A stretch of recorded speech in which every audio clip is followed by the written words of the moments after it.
Have you ever wondered why, even after praying for hours, for days, sometimes weeks, fasting and rebuking the enemy, some battles just don't move? Have you ever wondered why?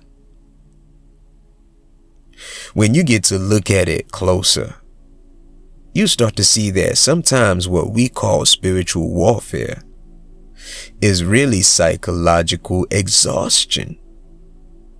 Sometimes what we call a curse is unhealed trauma. And sometimes what we call in delay is just divine timing, asking us to slow down, exercise more patience. We live in a time where everything that hurts feels spiritual. We say the devil is fighting me. We would say the devil is after my life. The devil is attacking me, mama. But maybe it's not always warfare the way we perceive it. Maybe it's wisdom yelling out, trying to get your attention. Maybe it's your mind, your body, and emotions finally asking you to face what you've ignored. Self-spiritual misdiagnosis happens when we label every discomfort as a demonic attack, instead of understanding the layers that form human experience. The spiritual body ties you into your relationship with the unseen, the intangible.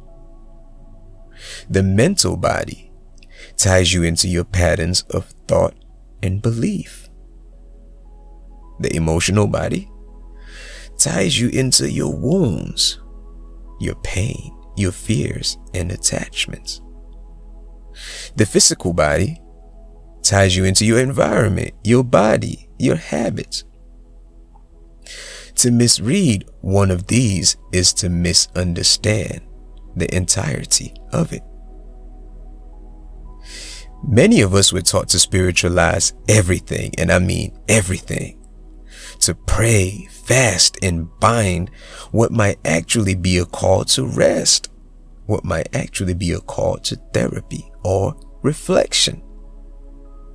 No one told us that emotional neglect can masquerade as spiritual fatigue, that burnout can wear the same face as oppression, that disobedience sometimes looks like distraction, not demons.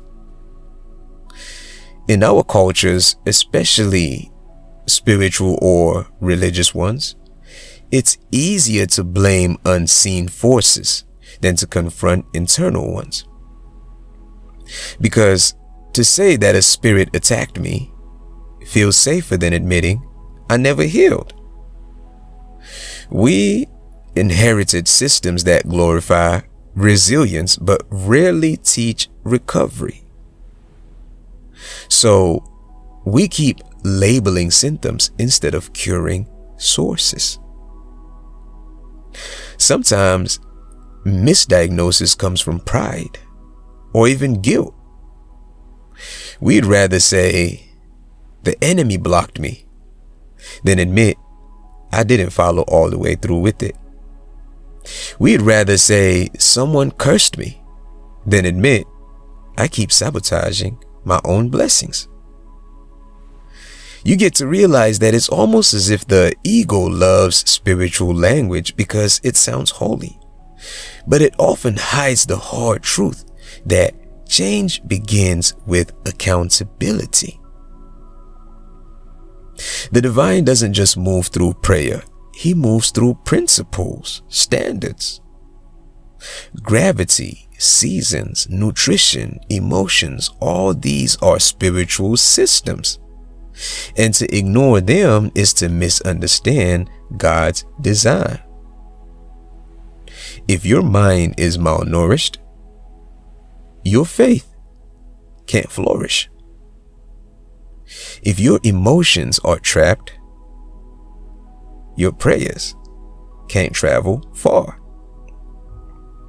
Healing means learning to honor the natural as much as the supernatural. So before you say this is a spiritual attack, ask yourself, am I sleeping well? Am I well learned? Am I eating right? How deep is my understanding?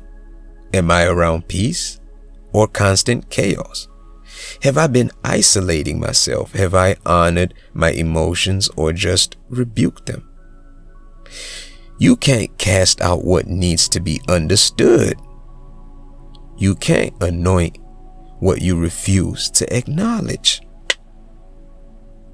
Even the prophets had moments of weakness. The prophet Elijah wanted to die. Moses got fed up and overwhelmed. Jesus withdrew from the crowd. They didn't call it spiritual failure. They called it being human. Your spirit and your psychology are twins.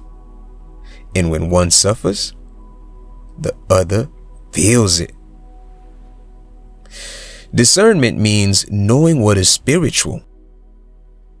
Diagnosis means knowing what is systemic. And wisdom lives where both meet. You can pray and still go to therapy. You can fast and still take a walk. You can believe in miracles and still build better habits. God never asked you to choose between faith and function. Healing is integration, not isolation. Because you are body, you are mind, you are spirit, not one over the other. When you honor all three, alignment returns. Sometimes your deliverance isn't in a deliverance session.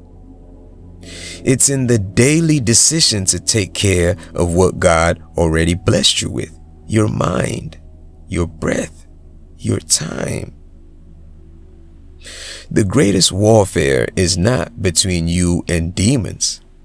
When you really sit with yourself, you see that it's between your awareness and your ignorance. And I say that respectfully. Between your truth and your comfort zone. Between who you are and who you pretend to be. So the next time you feel heavy, before calling it an attack, ask yourself, be honest with yourself. Is this an enemy? Or is this an opportunity for understanding, for divine alignment? Because real spirituality doesn't always cast things out. Sometimes it calls things into awareness, into clarity, into peace, into alignment, into love.